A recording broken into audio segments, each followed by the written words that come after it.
Hi, everybody. Welcome to Purpose and Character in Higher Education. My name is Suzanne Shanahan, and I direct the Kenan Institute for Ethics here at Duke. This webinar is part of the Virtues and Vocations initiative, which seeks to make questions of character, matters of purpose, and the pursuit of meaning a feature of pre-professional and professional education. I'm super excited about today's panel, which features two current and one former truly transformative college presidents, each known for their work on character and purpose. We have Robert Franklin, the former president of Morehouse College, Nathan Hatch, the outgoing president at Wake Forest University, and Clayton Spencer of Bates College. Today, they will share their insight and experience for those of us new to this space and still grappling with a way forward. I know I am hoping to glean their wisdom to get a jump start on programming here at Duke. For those unfamiliar with these folks on our esteemed panel, a few highlights warrant mention. Note, I'm going to be super brief here because if I read their entire bios, we'd probably spend the entire hour, but you can find the full bios on our website, virtuesvocations.org. Robert was the 10th president of Morehouse from 2007 to 2012. He recently ran for John Lewis's open seat in Congress and is author of the 2020 book, Moral Leadership, Integrity, Courage, and Imagination. Nathan has been Wake Forest president since 2005. One of the most influential scholars in the history of religion, he was at Notre Dame for many years and seemed to serve every position in university leadership as a professor, assistant dean, dean, director, and then provost before joining Wake Forest as president. Clayton became Bates president in 2012 after 15 years on the senior leadership team at Harvard. Prior to that, she worked in a former life with Senator Ted Kennedy, and before that as an attorney. In today's conversation, we are hoping to do three things. First, talk with the panelists about how they think about character and purpose, then transition to understanding how they applied these notions in their own leaderships on their respective campuses. These are very different institutions, and so how the programs unfolded is apt to be quite different. And then third, we're going to ask them to reflect on the current state of higher education and the kinds of opportunities it might pose for work in character and purpose. Before we jump in, just a quick note on logistics. We're hoping to converse for about 50 minutes and then open it up for questions. Please submit your questions via the Q&A mechanism, and they will be forwarded directly to me to share with the panel. Note also that there are several folks working behind the scenes, so should there be any technical difficulties, they will jump in to resolve them swiftly. So with that, let's get after it and start with the first bit of our conversation around purpose and character. So I want to start with you, Robert, and ask sort of if there was something that really shaped your current thinking on cultivating purpose in higher education, on character and leadership, and maybe hoping you might share a bit of an anecdote to get us rolling. Thank you, Suzanne, and to my very distinguished colleagues, Nathan and Clayton. I have enormous respect for these extraordinary presidents and their institutions. And I'm also grateful for the extraordinary work that the Kenan Institute has been engaged in. So I'm happy to join this conversation. I think that when I was named to be the next president of Morehouse, one of the things that I did, because I knew that there'd be some occasions to address various stakeholder communities and offer the short version of my vision, and certainly engaging media around what this might mean, because Morehouse, like Wake Forest, Bates, and other schools of moral authority, I'll call it, people have high expectations for what we are doing and what our graduates will do. So I essentially looked at the lives of some of the most prominent graduates of Morehouse College not just graduates, but I should perhaps broaden the category to talk about the college or university ambassadors. And as I stood back and looked at these people, um, people like Martin Luther King, Julian Bond, Howard Thurman, the theologian, and then one who was our president, but not a graduate, Benjamin Mays. In fact, Clayton will smile to know that, I don't know if you can see over my shoulder here in my study, that there's a picture of Benjamin Elijah Mays, who's the sixth president of Morehouse College, and a copy of my Bates honorary degree.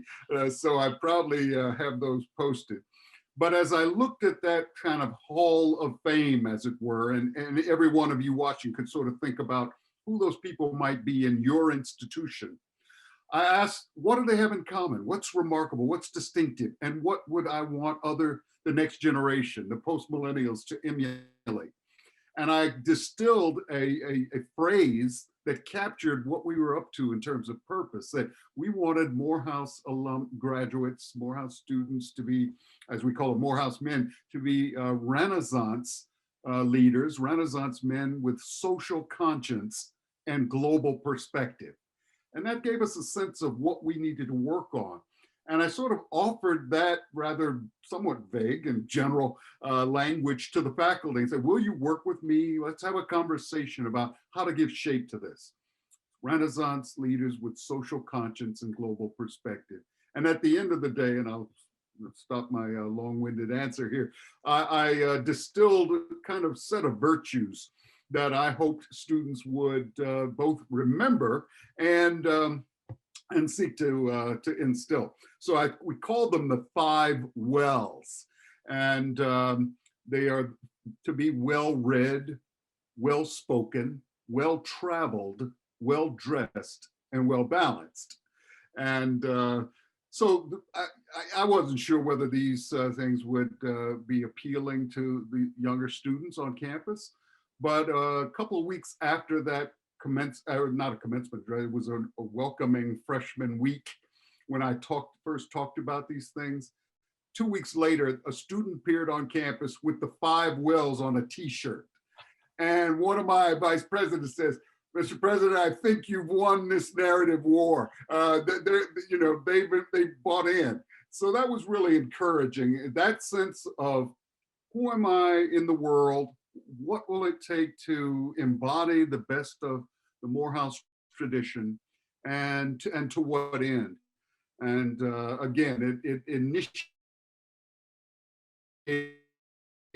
a lively and generative conversation with the faculty owners who were excited to invest in that vision.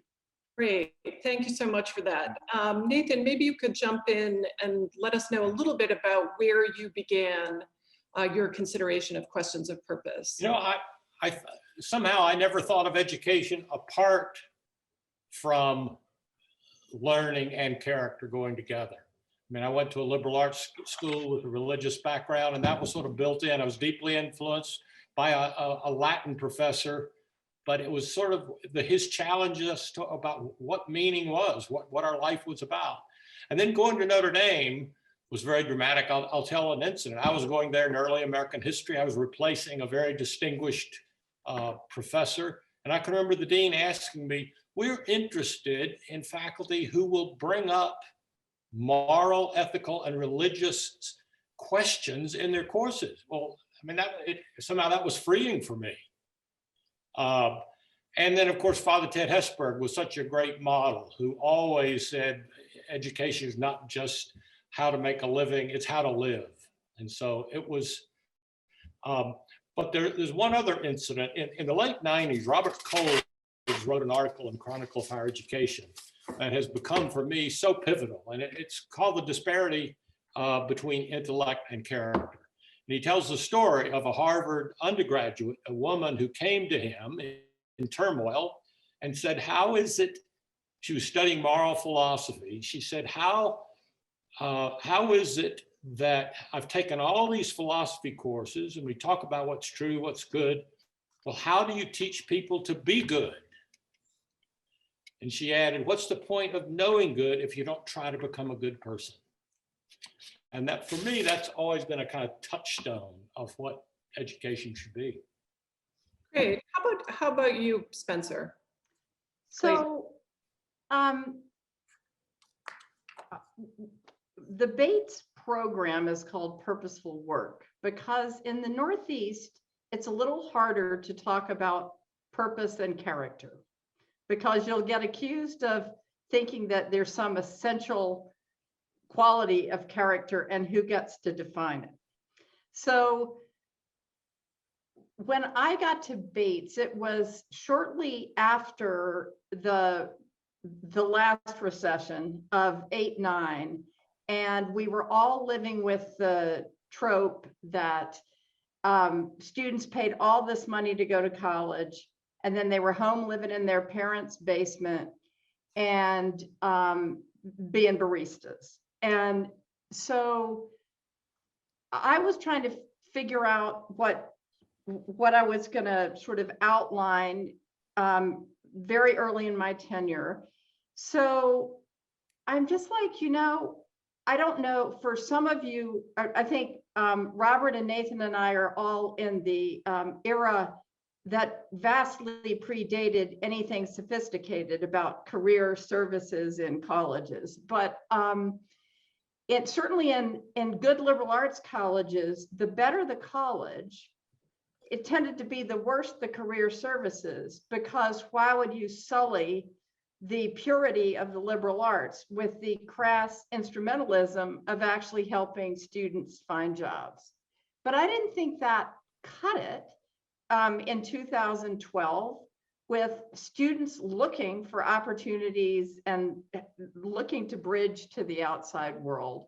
So I sort of took it as my task to figure out how you could make the case that the liberal arts college is actually the quintessential place to help students figure out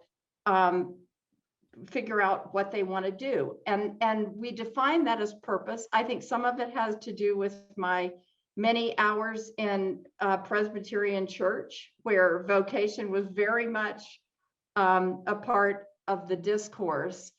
But it's a trap to think that unless you're Yo-Yo Ma or Leonardo, you're not going to find your passion by just waiting to be called while you sit in church. You've got to get out there and do something. But the fundamental notion of vocation is a notion of alignment. And so purposeful work is about figuring out who you are, relating that to what you do, and how you move through the world. So any kind of work can be purposeful as long as it's aligned with your strengths, interests, and values. And work, you could be doing work that to the outside world looks very noble, and it could be ego-driven and not bringing you the kind of meaning and satisfaction. So, so we built our program around the concept of aligning who you are with what you do, with how you move through the world. And we can talk more about that in a minute, and built the program based on a very strong philosophy and a strong commitment to implementing this in ways that would give our students multiple opportunities to test things and see if they were aligned, because that's the way students learn. Great. So I want to pull out a couple of pieces in things I've heard, and maybe we could start with you, Nathan, about this notion of intellect and character. So I must confess, right, the Kenan Institute for Ethics started 25 years ago on a fundamental tension amongst faculty. And that was the notion that you can teach ethics, but you cannot teach people to be ethical.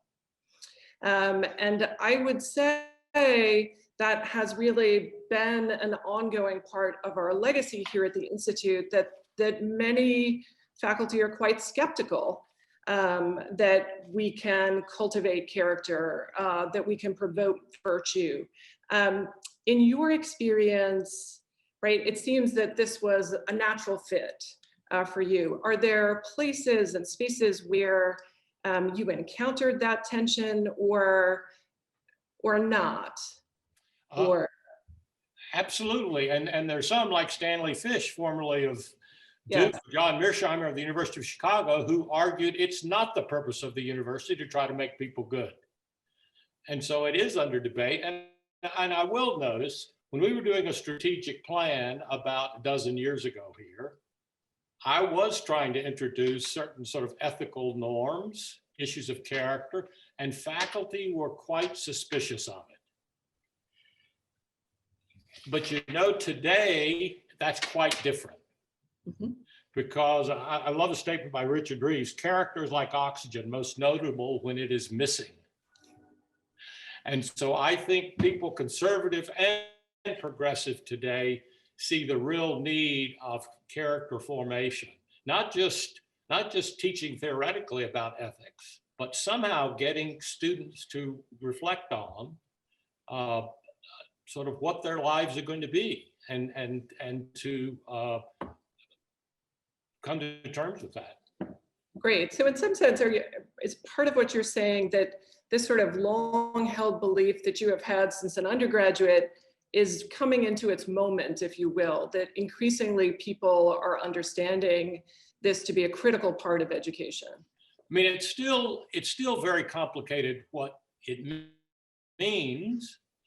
And we've done a variety of things. I mean, like Clayton. I mean, really my first foray into it was opportunistic.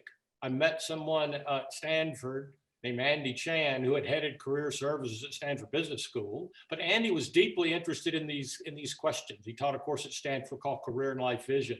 Well, we brought him in as a vice president and started personal and career development. And it was a much more holistic view of how you looked at vocation.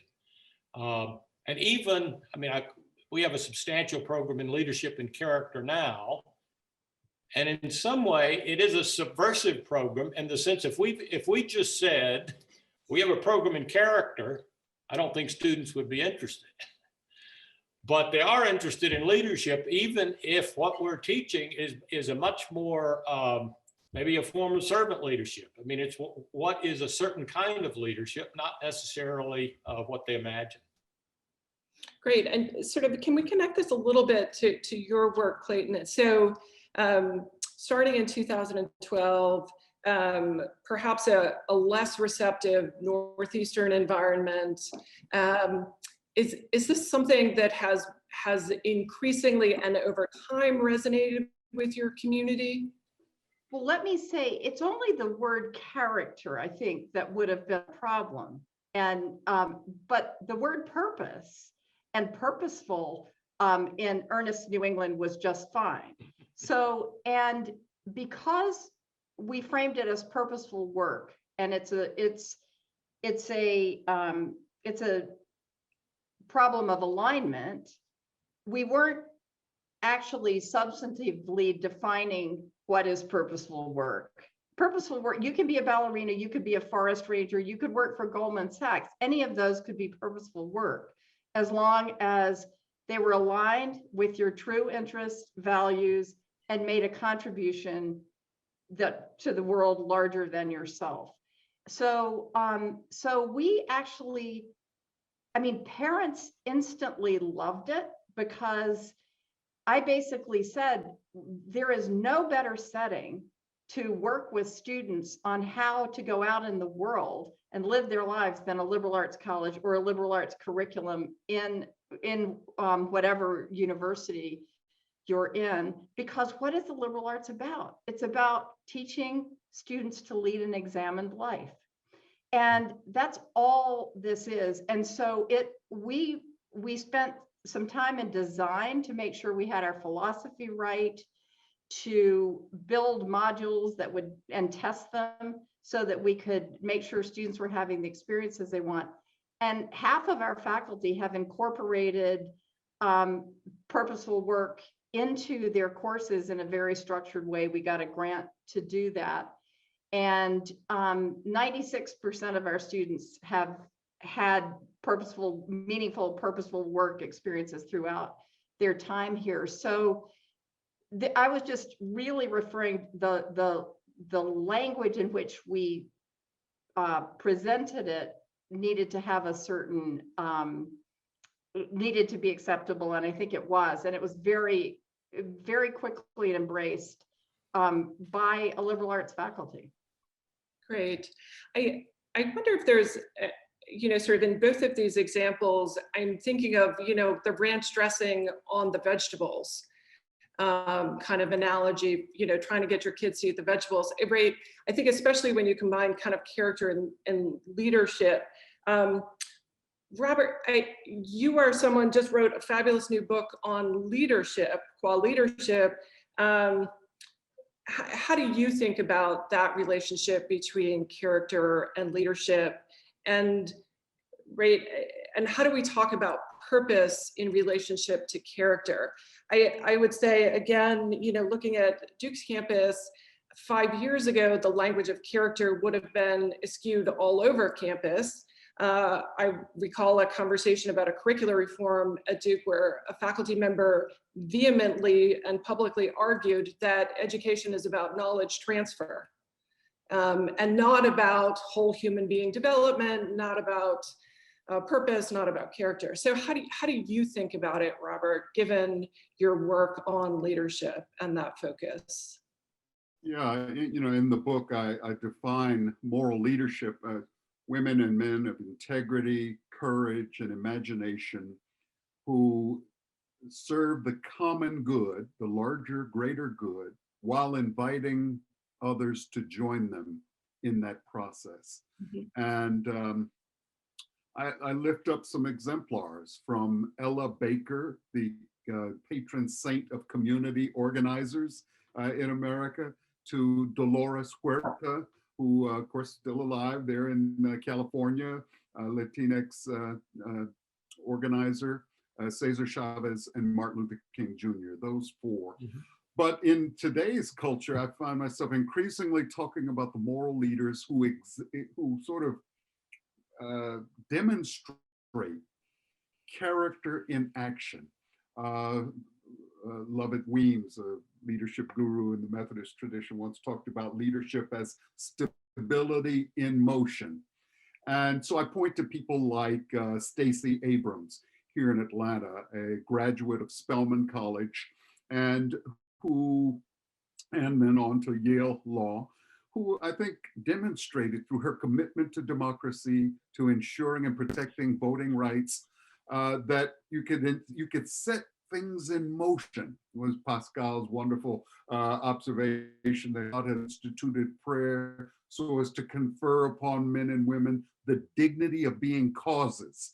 And Stacey was a cause here in Georgia. She ignited people. People got excited.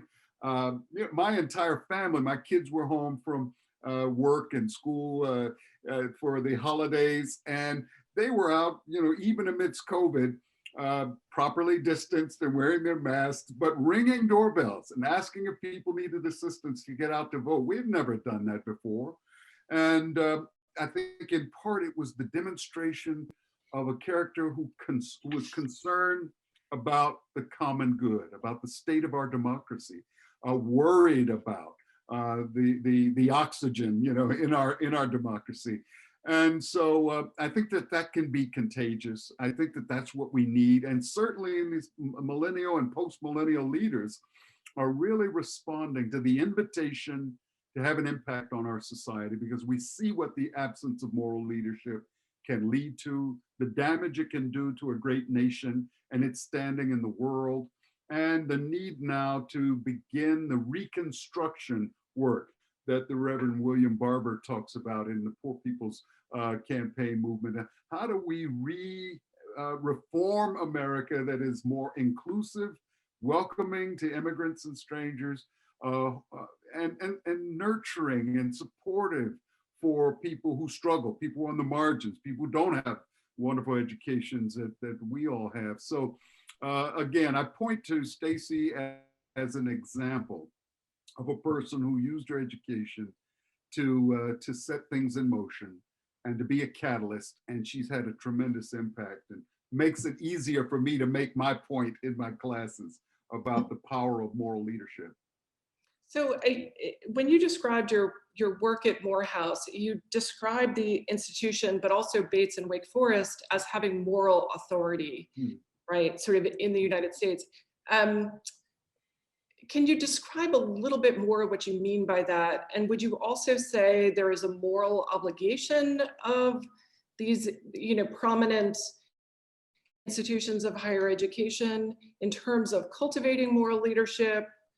Or how does that come together in your thinking? Absolutely. That's a wonderful question, Suzanne, because I think it turns from individuals as leaders and moral leaders to institutions as leaders in society. Derek Bach at Harvard years ago talked about this. Benjamin Mays certainly at Morehouse, and there have been a number of leaders. I think all three of us have tried to do our part in that arena.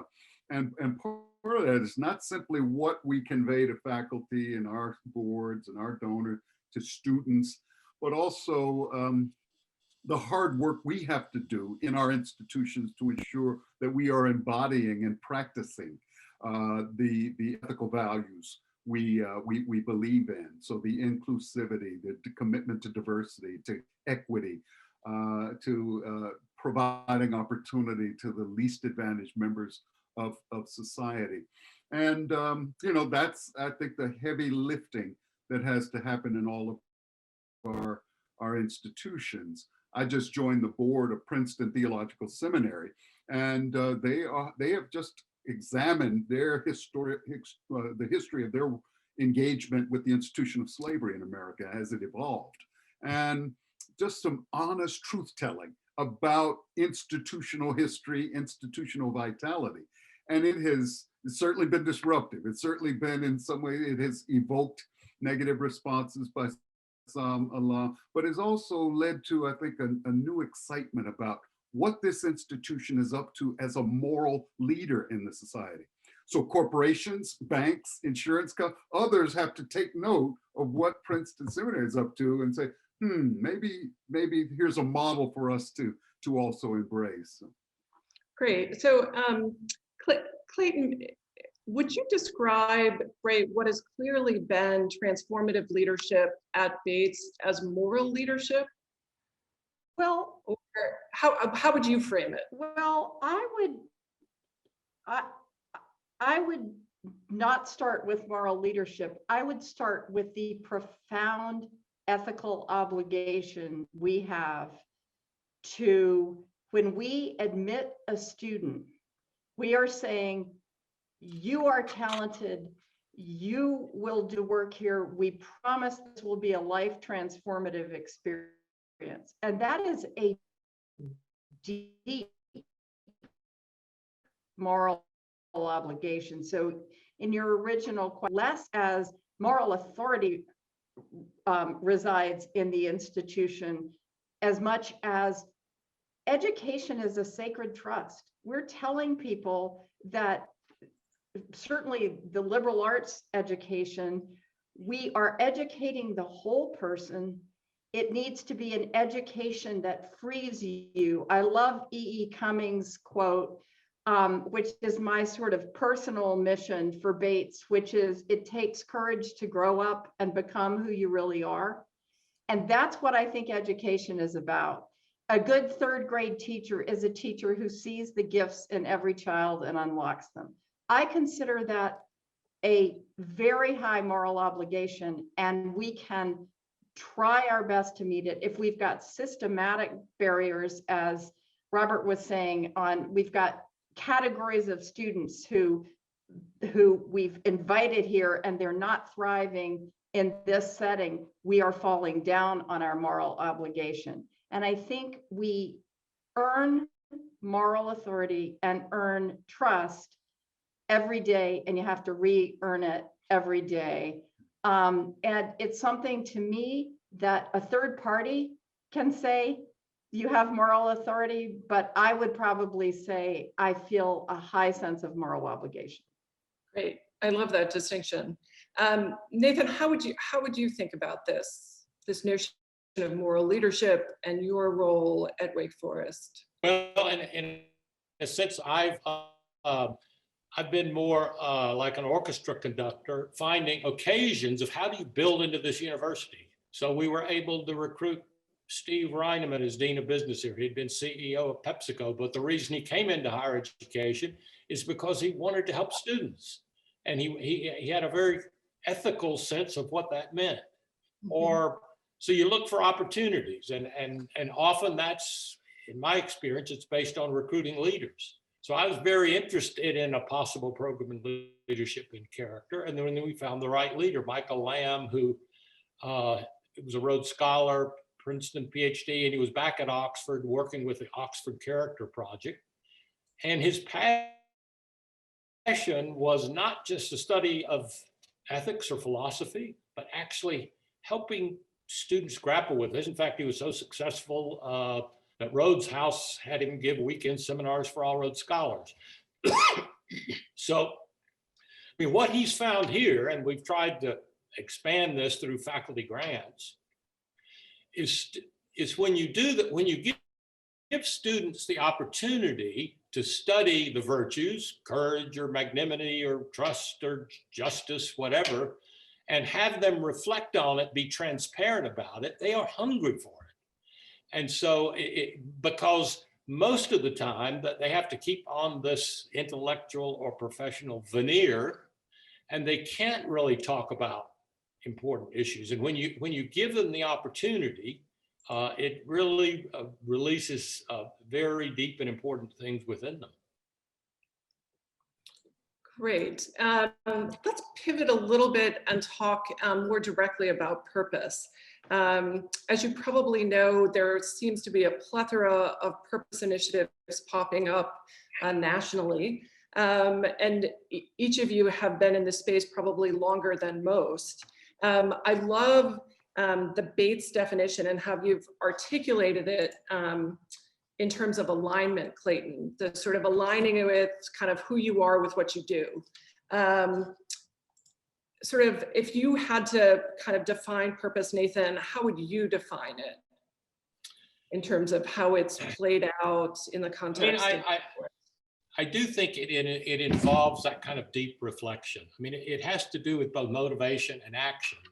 But I think so many students are sort of carried along by the current, and they don't reflect on it. And we live in a culture, I mean, David Brooks talks about the giant achievatron, and they've all tried to get into college, and they don't stop and reflect on these important questions. And we need to give them that occasion. I mean, I also think in higher education, we have to think of like Michael Sandel's new book, The Tyranny of Merit.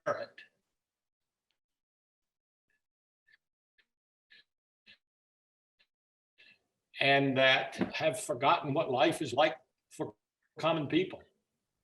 And I think that's,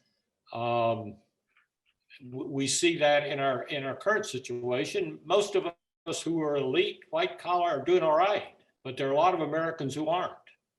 And so how to have students look at our full society and the economic, the racial issues of inequality is something that really comes to the forefront when you're trying to deal with purpose. So you mentioned sort of the importance of disrupting this kind of path of inevitability of students who go to elite colleges. And this is something you've talked about as well, Clayton. Can you talk a little bit about how you think about the importance of doing that at Bates? This sort of disruptive, Right. So I think one of the ways we've tried to do it is to build the purposeful work initiative into the curriculum, front load it so that when students come in, we want them to think about their college experience as purposeful work. Think about what courses you're taking. Think about those questions of alignment. Try things, reflect, revise, and try the next thing. And we have the typical ways to do that, but we want, so we're educating the whole person, and we're trying to put a developmental lens. An excellent psychologist here helped us greatly with the design of the program, so that you don't start freshman year and say, okay, what do you want to do when you get out of college? You say, what are you looking for in college, and how do you want to think about it? And this is probably the freest 4 years you'll ever have to try things that aren't going to work, because there's just not a lot of penalty. We want them to. So we've infused it, made it developmental. And the other thing I would say, there's a great deal of discussion now about the mental health crisis in higher education. And one of the ways we have chosen to try to deal with this at Bates is to bring more experiences up to the front end. So if you're working with the terrific, fantastic director of our Center for Purposeful Work, you get connected in there in your freshman year, you're probably less likely to feel completely lost and be looking at your fellow students and saying, how come they know what they want to do and I don't? In fact, nobody knows at that point, and it becomes all right to explore that. So moving structured, affirmative developmental experiences to the front end, both of the 4 years, and to the front of mind of students, and make sure adults are working with, Nathan referred to how much students love talking about the big questions. So much of college in the Achievatron is instrumental. And frankly, one of my goals in purposeful work was to say, guys, you don't need to major in economics as a proxy for getting a job. If you love economics, by all means, do it. But all of those who are doing it for the wrong reasons and actually aren't enjoying it and maybe aren't thriving there, you would be much better off majoring in German literature if you love it and it turns you on. So it's that sense of alignment. So we're working at that sort of from all angles. Great. Robert, you described your set of wells. Things you sort of laid out for students. To what extent were these, sort of different than they would have expected? Was this a departure, sort of this, instrumentality that students come to the table with? Was it understood as part of, sort of how they are successful? Or sort of, if you could just flesh that out a little bit, it'd be helpful. Yeah, I think I want to highlight the importance of practice. I think both my colleagues have alluded to that, because, to the simple question, can you teach people to be good people, moral people, good citizens? I think there is certainly an intellectual component to that work. I'm fond of the scholar Thomas Lacona, who works with something called the Character Education Partnership in Washington, D.C. I used to be affiliated with that organization. They're trying to puzzle out, how do we get character education back into public schools? And, I think we can all be encouraged that it is picking up momentum. Teachers are coming together to use time for teaching civics, to also focus on character, the importance of being good people, telling the truth, keeping your promises, being better friends. And so we had a lot of conversations about what we learned from the classics as well as contemporary literature, texts, and biography. And of course, Aristotle is trying to remind us all that, the three things that are critical here in teaching people to be good people is, of course, knowledge of the good and knowledge of what's right and wrong, good and bad, knowledge of the virtues. So, you get that in a classroom, and that goes a long way. You can teach that, transmit that in a virtual space. You can know a lot about the moral life, the good citizenship. But then the second becomes more difficult as we talk about moving to virtual space as we are now, and that's practice. So moral knowledge, moral practice. And a lot of our students, if we extend a scholarship to a student at Morehouse, they sort of have to do something for that, pay it forward. And so the culture of philanthropy is connected to service, community service. And so they put in their time doing, mentoring, teaching kids in a lot of our communities where there's significant father absence, of being those big brothers, being those mentors. So that's been tremendous and very empowering, transforming for some of our students, come from very affluent backgrounds, and the kids of celebrities in this country and end up on the Morehouse campus, and they've never done this before. So getting them involved in actual practical work, that's why I think some kind of national service required for students would be tremendous for this country as we go forward. We need to think about that as we think about what happened in this country on January 6th in the nation's capital. So moral knowledge, moral practice, but the final is the sense of developing a sense of habit, and over time that knowledge and that practice lead to the formation of these habits, and over time of character. And so that's a part of what we tried to do in let's do what we can do in the classroom, but let's also value what students are doing in the extracurricular hours. And let's think in specific ways about what are the needs of our village, of our community that's in crisis, and to get students connected to that. And it really, it does have an impact on their identity. So I kind of like this pivot toward a consideration of purpose and character in service of citizenship. So how would you think of that in the context of the many initiatives you have at Wake Forest?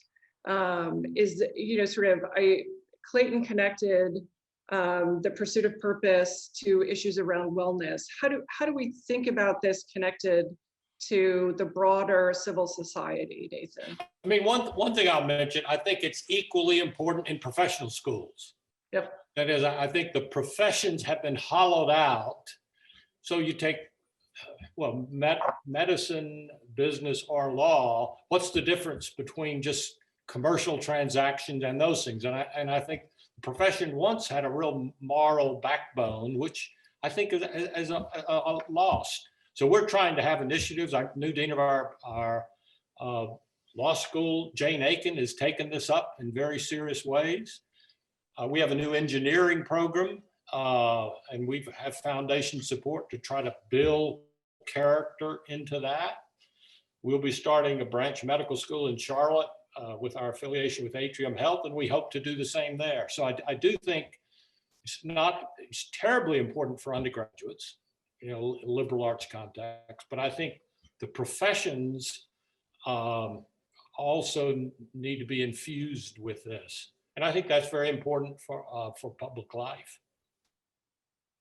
Great. So Clayton, in your work, in terms of purposeful work, is it connected in any way to service or commitments to civil society, considerations of how students balance a commitment to vocation and a commitment to community? Yeah, it is connected historically and pragmatically here, and it in the sense that a predecessor of mine was very, very committed to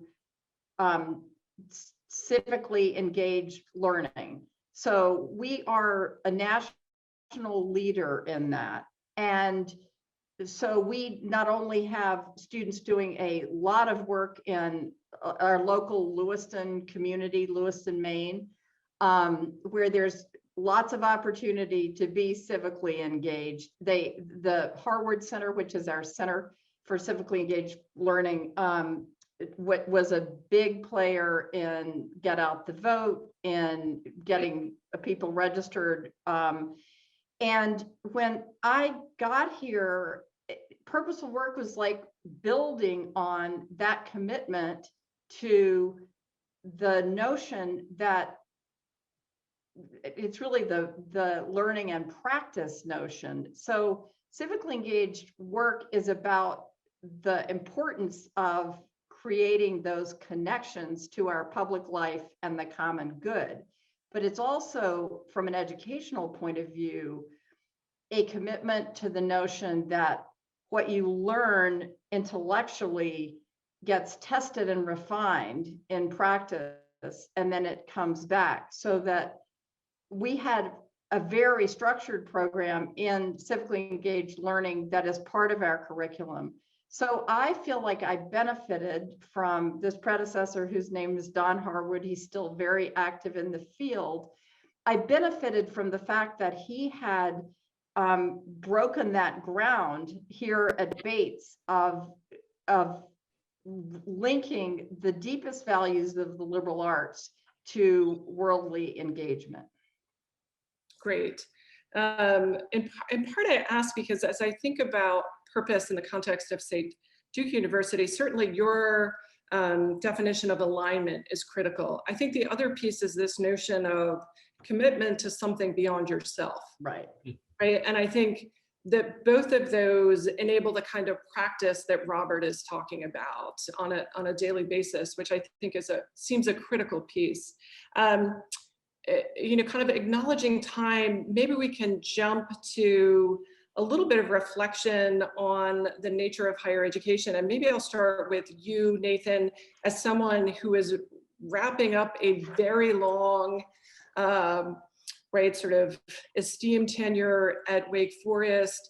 When you look at the national landscape of higher education, what are you thinking are the greatest challenges for higher education moving forward? And where do you see opportunities for further work in this space of character, leadership, purpose? I do think nationally, the kinds of efforts about which we're talking today is far more prevalent than a decade ago, and that's very encouraging. I do think higher education has huge challenges, challenge of equity. How do we give everyone the opportunity for first-rate education? That's obviously it's critical.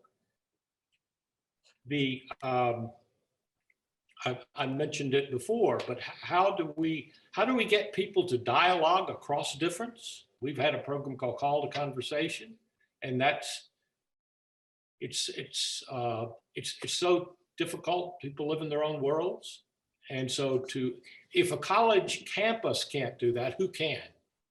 It is because you have all kinds of people, and if you can set up a model where people can actually disagree civilly with people that have fundamental differences, but do it in the right kind of way, I think that can be a model for civil society. So I hope that can continue. I mean, there are huge challenges to finance in higher education.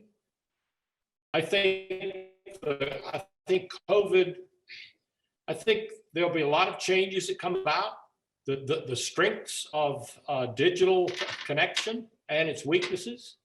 I mean, I think certainly in-person liberal arts undergraduate education, I think will never be more valuable. Students are hungry for that.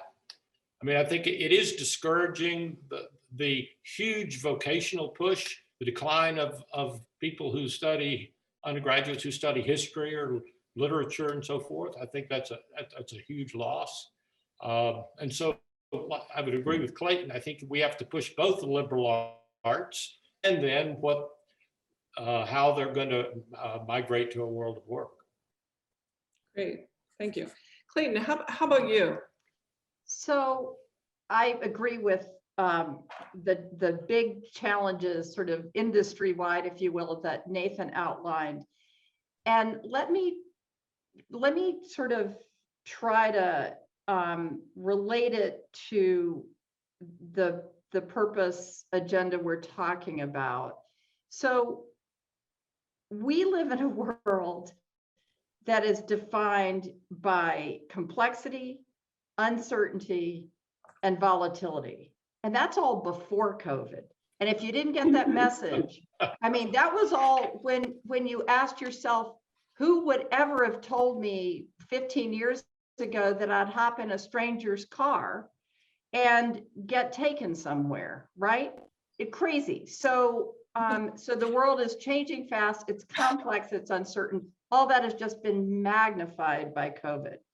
And then a college graduate, no matter how spectacular that person may be, they're not going to walk out, get their job, and 40 years later, walk out of the company they joined with the gold watch. That is so long dead. And, you know, there are all sorts of statistics. Our graduates will probably have 11 jobs by the time they're 50. But the take home there is careers will no longer be externally defined.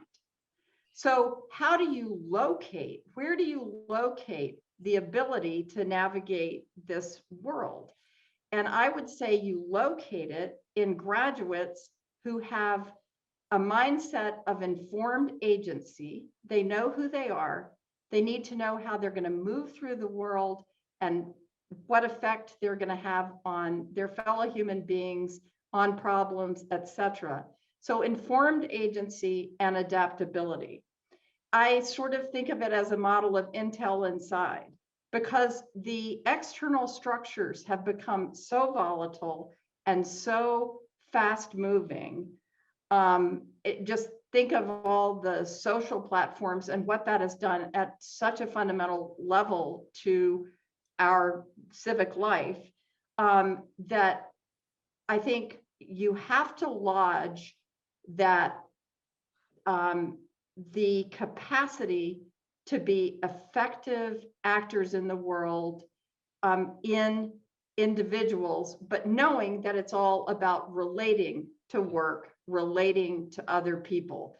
But the locus of integration, I think, more than ever before, is in a, to borrow Robert's language, is a thoughtful, moral actor who has had the benefit and taken advantage of it, of an intellectual education and a practical education, recognizing that they need to be the drivers of their own lives. Great. Yeah, wow. I think you've, right, there's outlined the challenges and kind of a roadmap for the future of higher education to really address those issues in a really super succinct way. So thank you. Robert, how would you articulate sort of the challenge and opportunity, if you will, of the moment? Well, I love what Clayton said in terms of naming the context of this time.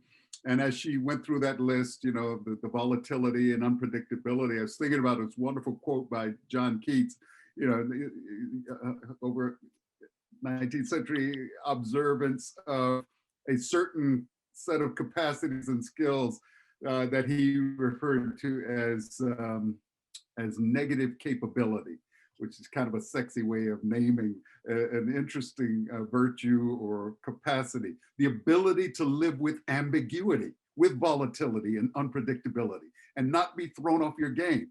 It's back to that notion of stability in motion. It's your core values, that your moral compass, keeping you pointed north, but you're dealing with just incredible tension and disruption and volatility. You know, every day I awaken. I'm wondering, how do we get the world that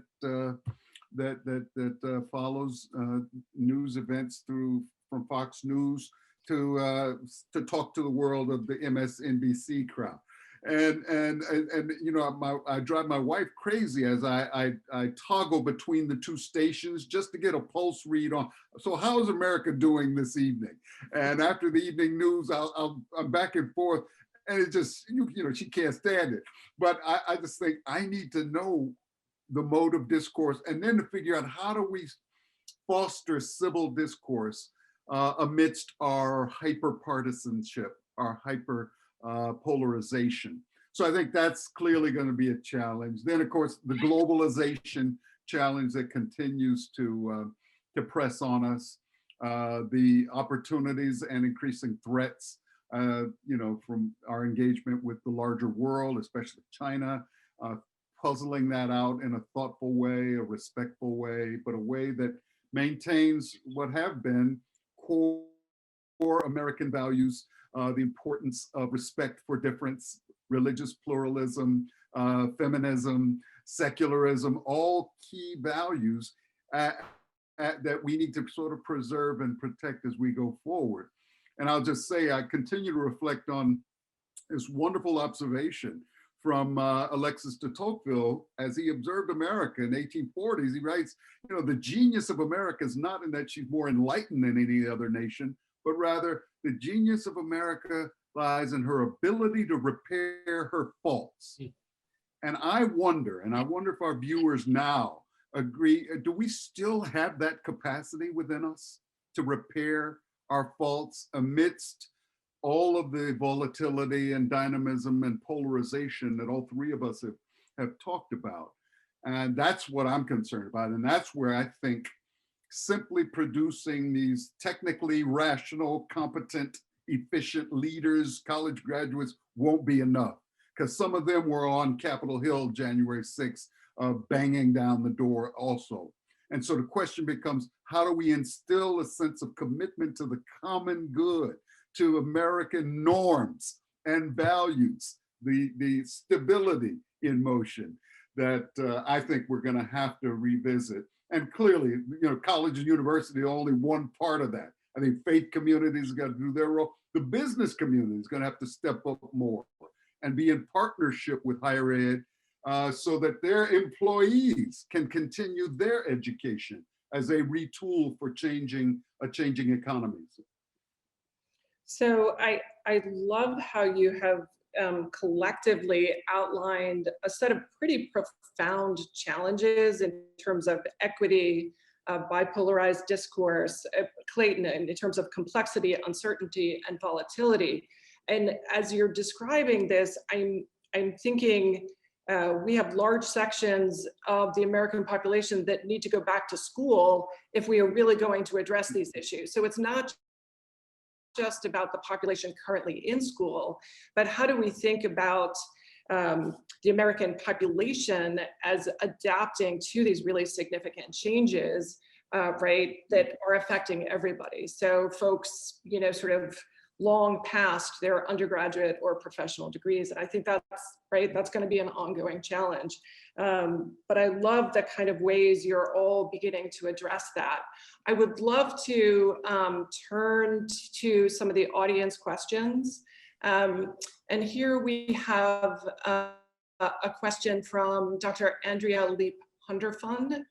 I am so enjoying this conversation. Would love to hear the panelists' thoughts about how to navigate the inevitable tensions that arise when folks disagree about what constitutes the good or common good and the means by which one might attain it. And maybe, Robert, you could jump in because you left off with this eloquent call to the common good. Well, you have to start somewhere. And I think it's useful to start with the classics of the culture. I know that concept, even what counts as the canon anymore, is much in dispute. But we need to have a rich, thick conversation that begins with the best of our past traditions. And the way in which we, from various communities, try to talk about the common good, to talk about we the people. It might begin with a conversation that parses the preamble of the Constitution for the 21st century, or in light of what happened in the past election. How do we talk about those fundamental claims that refer to us as one people, one nation? How do we achieve that? And then how do we go on to, in that first and the most for me, very provocative phrase, to establish justice? What that means in our time, the questions of equity and fairness, establish justice,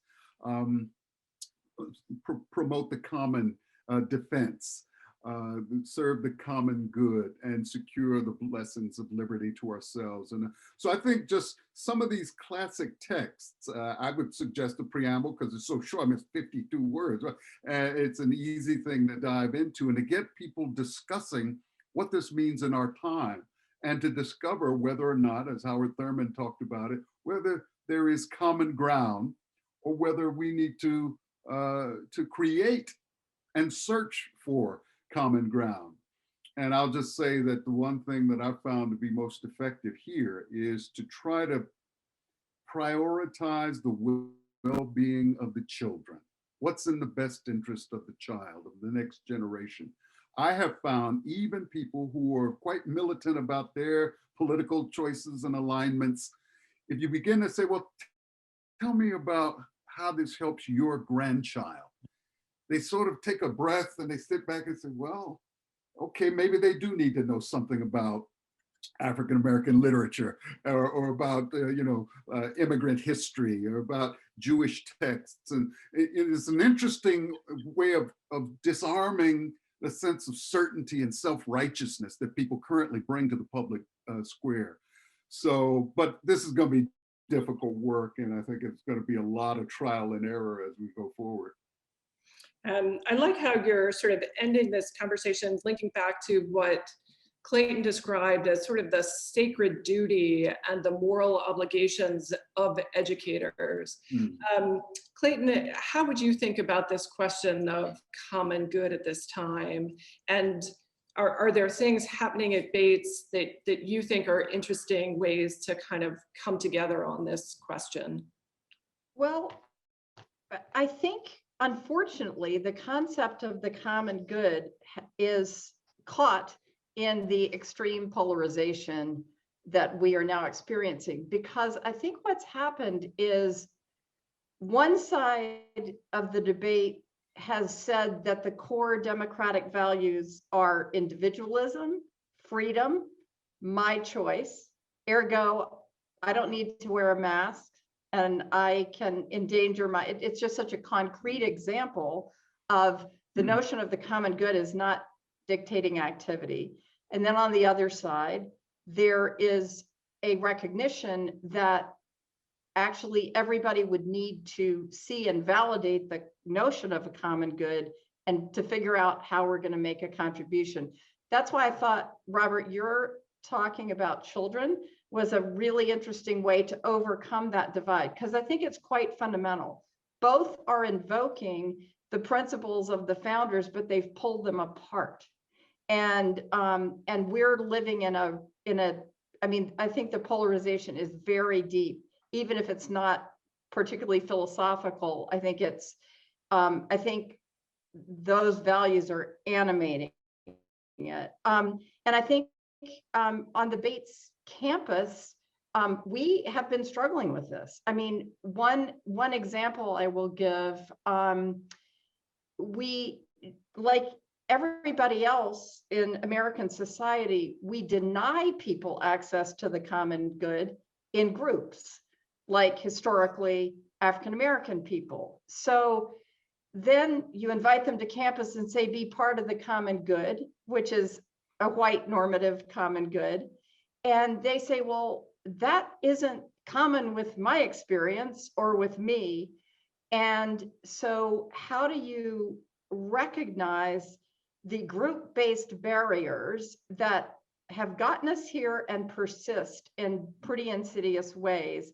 And so you can't make a sort of assumption that the notion of common good means the same for everybody. That you will find people on the far right who it's about individual freedom, people on the left who said, why would I sign up for the common good as you define it? And I would say we are struggling earnestly, working on this in a whole set of different ways at Bates. Great. So Nathan, I want to direct the next question to you, because I think you've really done a very interesting job in integrating these questions into engineering, into law, and it's really kind of infused across different domains at your institution. And this question is about the context of inequality, where so many of our students really feel they have to be super focused and driven to prepare them for unemployment. So it's not just that they're preternaturally instrumental, but they really have a driving reason for their instrumentality when they're on campus. So how do we help show them that questions of purpose and character are not distractions or hurdles on that mission? So how is this not a detour? Yeah, I agree with Clayton. It's both and.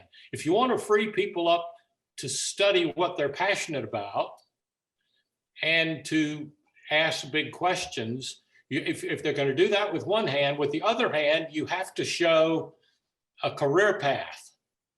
And so if they want to go into advertising, if they want to go into investment banking, if they want to become a teacher.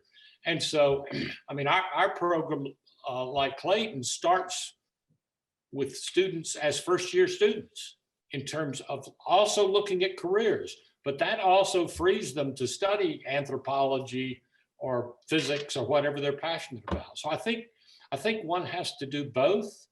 If they're acutely, and obviously a lot of pressure comes from parents, but if they're acutely worried about what kind of job they're going to have, then I think they will turn in a more vocational direction. That's been how we've attempted to solve it, to do both and. I think that in some ways generates an inherent inequality in the access of these pursuits to students, right? So one might imagine that certain students coming from a particular socioeconomic background feel a differential pressure.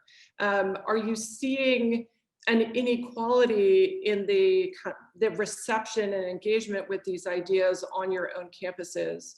Maybe that's for Clayton or for Nathan.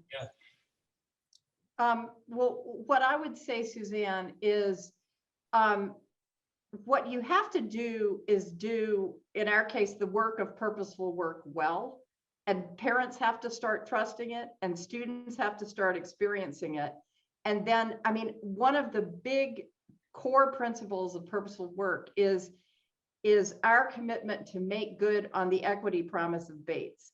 We have brought students from a wide range of backgrounds here. We need to support them for academic success, but also full participation in the life of the college.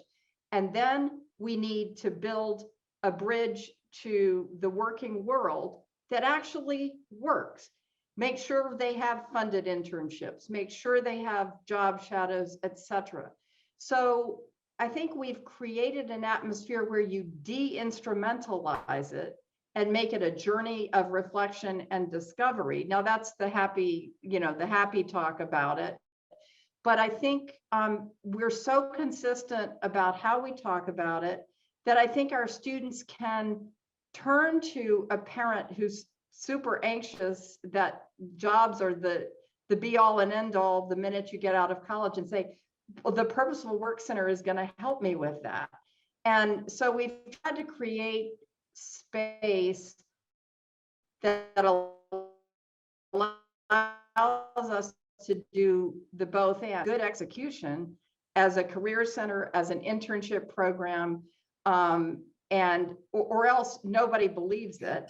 And then you're right back where you started. So I think it's a big piece of the equity promise we make. And it is precisely, if you don't have that, the students who can get internships, figure out what they like and don't like, are the students who have professional parents.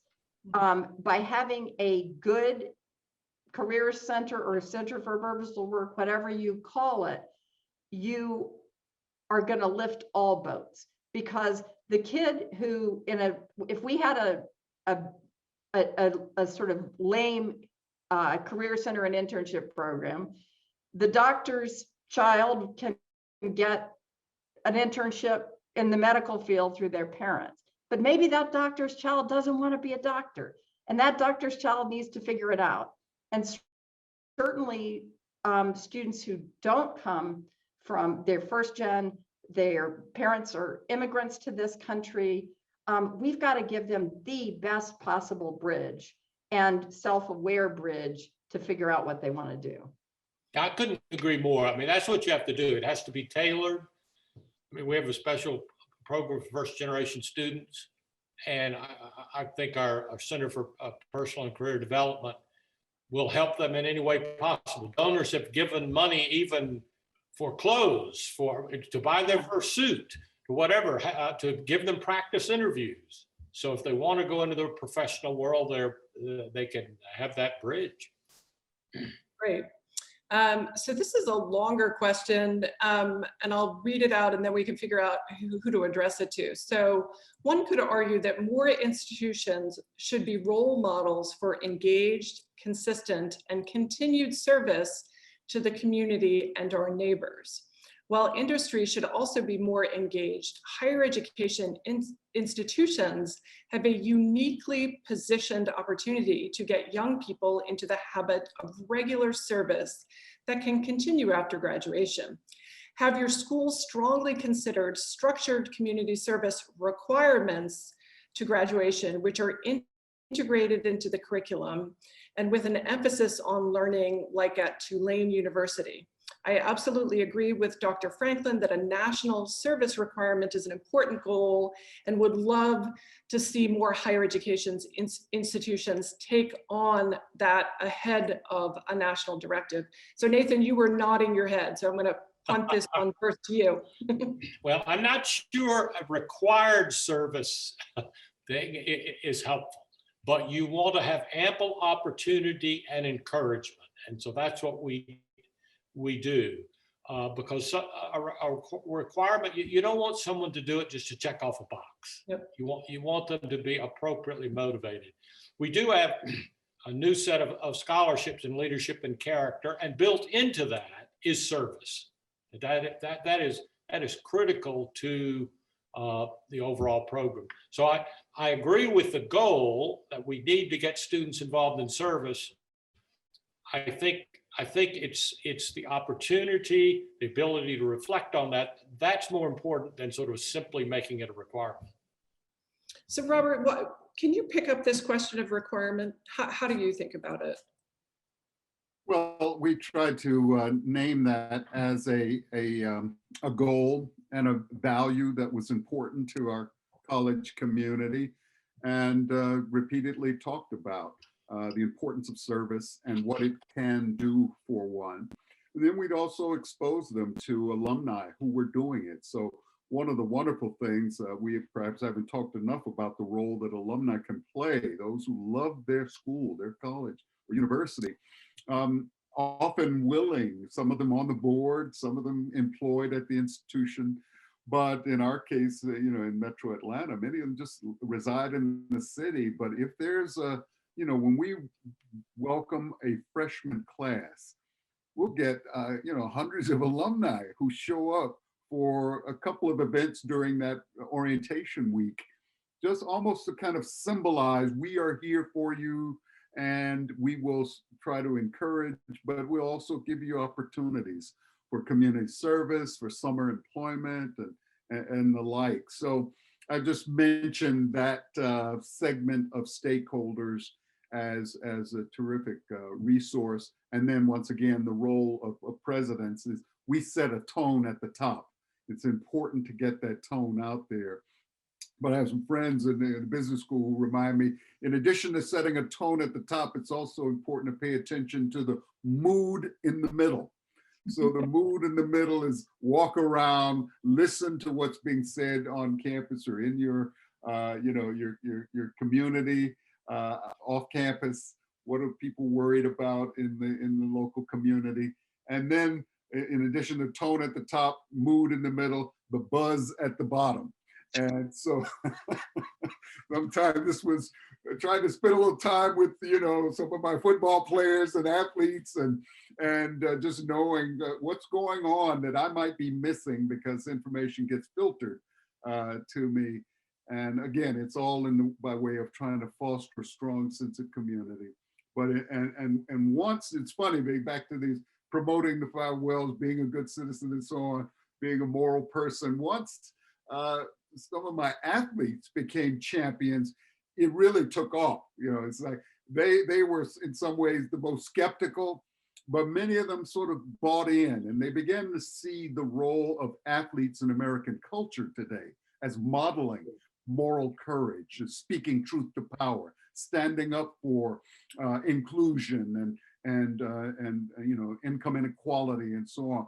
So I celebrate, that amazing tradition of Hank Aaron, to mention one local hero and mentor and friend who was doing that work. Of course, he and Jackie Robinson, decades ago, but then had handed it off to Muhammad Ali and Kareem Abdul-Jabbar and the Kaepernicks of the world. So again, I just think this is another group of influencers that we don't want to ignore as these popular cultural influencers.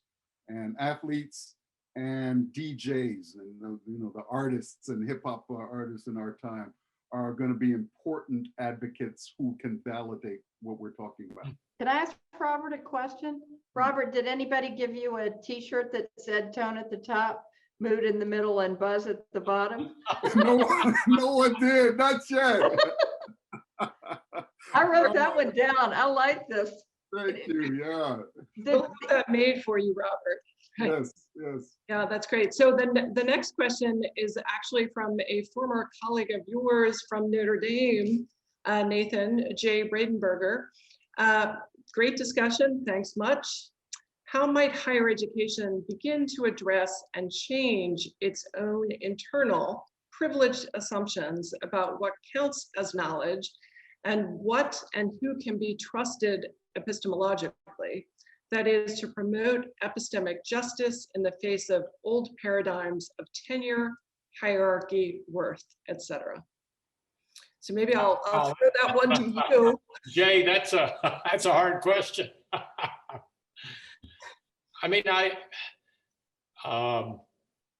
do think a liberal arts education is critical. A professor named John Alexander Smith at Oxford in the 19th century said, you'll probably, speaking to students, said you'll probably forget everything specific that you learn, but the main goal is you should be able to detect when a man is talking rot and when he's not. I do think if there's a critical issue that's arisen in the last decade, it's even what is truth, what are facts? And I think we've got to give attention to that, to ground students in a sort of solid sense of what is reality and how you describe it. I think that's a huge crisis for our society. In terms of the way universities are organized, I do think you have to respect quality. I don't disagree with the traditional way of granting tenure, and it's faculty governed, those kind of things. I do think elite higher education has a problem of being elitist. And I love the head of our medical center, Julie Freischlag. She was at Johns Hopkins, the #1 department. And when she got there, she said they were only taking residents from the Ivy League. And she said, look at that pile of resumes. You tell me there's no quality there. So I do think one has to be open to genuine quality and to encourage, to get away from the kind of elitism that I think is not healthy. I think we should demand quality without pretension. Great. I think that sort of brings us back to your mention of Michael Sandel's recent book on meritocracy as well, which I think is interesting. So the next question, maybe for you, Clayton, how might character education or purpose education occur in an educational environment that is increasingly migrating to technology mediated delivery? So does this work in a virtual world the same way? I think Robert's earlier point that the practice dimension is harder. because I think the technology thins it out. But I don't think we should get, well, I mean, if you're taking a completely online degree and you don't know your fellow classmates, you're not in community, and you're just checking in from your house, fitting in this degree, for which I have fantastic respect for people trying to learn, advance their careers and their lives, and they're doing it nights and weekends from home. I do think it's a harder call there than to be living in residence with live human beings in a community where there's a culture and a set of values. That said, you can take Michael Sandel's course online. There are ways to get the different components. If you are in your house, have a job, and doing an online degree at night, you actually are doing a lot of applied learning and living that if you are engaged in your work, you can figure that out. But I think it's a tougher, it's a taller order. But I think these lessons can be found and learned anywhere. And it's probably, I take the question as a reminder, interesting point. You folks better pay, if you believe this is important, you better pay attention to the number of people who are not 18 to 22-year-olds on a residential campus, and how do you infuse these values? And I think that's a great challenge for us to take on. Great. I think what I want to do now is just give a little space for you each to reflect and offer a final thought. Sort of as you think about your experience, what sort of advice would you give to people who are realizing the importance of this work at their home institutions, whether it's undergraduate liberal arts colleges or professional schools? What's the sort of big lesson you have learned in your work on your own campus? And maybe we could start with you, Robert. Sort of what's your word of wisdom, bit of advice, book to read?